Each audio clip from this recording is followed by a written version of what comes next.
हे अर्जुन, तुम शिष्य बनकर मेरी शरण में आए हो, इसलिए यहां तक मैंने तुम्हें ज्ञान योग अथवा सांख्य योग की शिक्षा दी है। अब मैं तुम्हें कर्म योग के विषय में वो गूढ़ विधि बताऊंगा जिसके द्वारा तू कर्म करता हुआ भी कर्म के बंधनों से मुक्त रहेगा।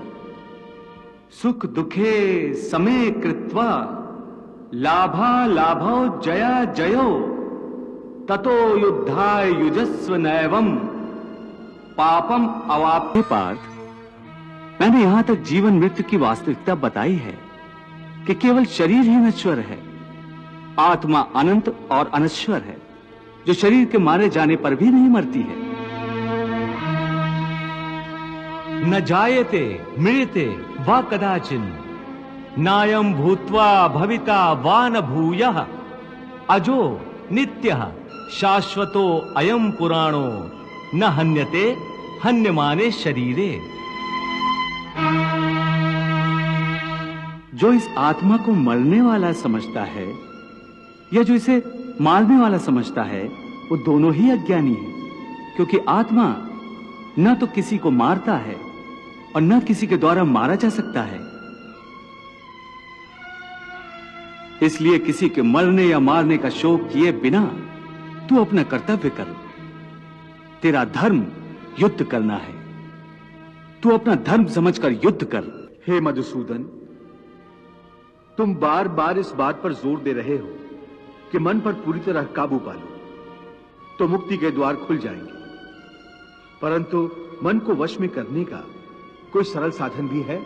साधन तो अवश्य है, सरल भी है, परंतु बड़ा दुष्कर भी है। सरल भी, दुष्कर भी, इसका क्या अर्थ है केशव? इसका अर्थ है कि यदि तुम धीर मति वाले हो, दृढ़ निश्चय वाले हो, तो यह काम सरल है, और यदि तुम्हारी मति धीर नहीं है तो दृढ़ निश्चय नहीं कर सकोगे, और दृढ़ निश्चय नहीं कर सकोगे तो जन्म जन्मांतर तक भटकते रहोगे। यह दृढ़ निश्चय कैसे हो सकता है? विश्वास से। किसमें विश्वास से? परमात्मा में विश्वास से, सत्य में विश्वास से, अपने धर्म में विश्वास से। जब अपने धर्म अर्थात कर्तव्य को जान लोगे तो फिर दृढ़ निश्चय होकर अपने धर्म पथ पर, अपने कर्तव्य पथ पर आगे बढ़ोगे। फिर तुम सुख दुख, हानि लाभ, जय पराजय को एक जैसा ही समझकर अपने पथ से डगमगाओगे नहीं।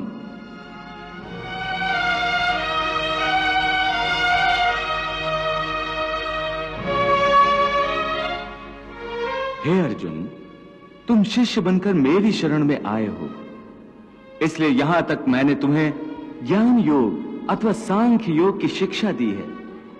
अब मैं तुम्हें कर्म योग के विषय में वो गूढ़ विधि बताऊंगा जिसके द्वारा तू कर्म करता हुआ भी कर्म के बंधनों से मुक्त रहेगा।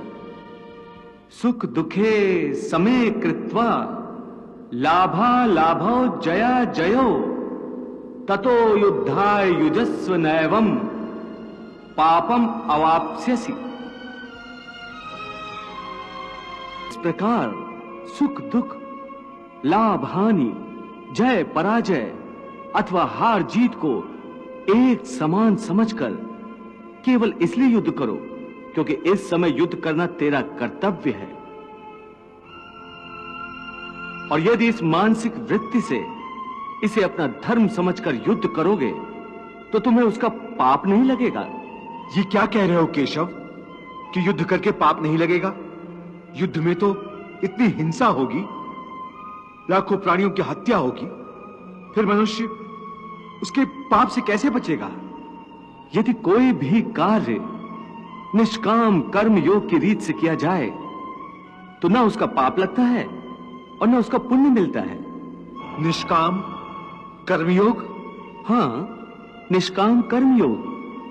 ये कौन सा योग है माधव जो मनुष्य को पाप और पुण्य दोनों से मुक्त कर देता है? ये एक गूढ़ विद्या है पार्थ। जो इसके रहस्य को समझ लेता है वो इस संसार में रहते हुए भी, संसार के सारे कर्म करता हुआ भी कर्म फल के बंधन से मुक्त रहता है। ये बड़ी अनोखी बात कर रहे हो केशव। मेरी बुद्धि अभी तक इसको ग्रहण नहीं कर रही। क्योंकि तुम्हारी बुद्धि पर अभी तक आसक्ति का पर्दा पड़ा हुआ है, और जो निष्काम कर्मयोग मैं बता रहा हूं उसकी बुनियाद ही निरासक्ति के आधार पर रखी गई है। हे अर्जुन, इस निरासक्ति योग को समझ लोगे तो तुम्हारे जीवन में पूर्ण शांति आ जाएगी। हे माधव, इस योग की साधना कैसे करते हैं? इस योग के नियम क्या हैं?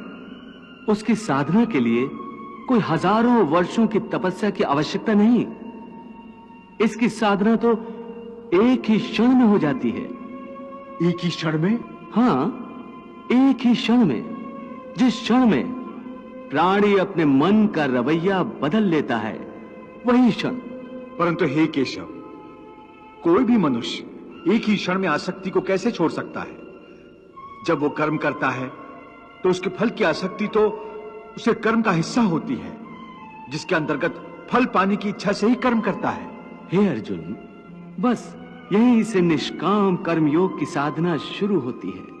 अर्थात तुमने कहा कि प्राणी फल पाने की इच्छा से ही कर्म करता है, परंतु निष्काम कर्मयोग यह सिखाता है कि फल पाने की इच्छा से नहीं, बल्कि अपना कर्तव्य पूरा करने के लिए, अपने धर्म का पालन करने के लिए कर्म करो।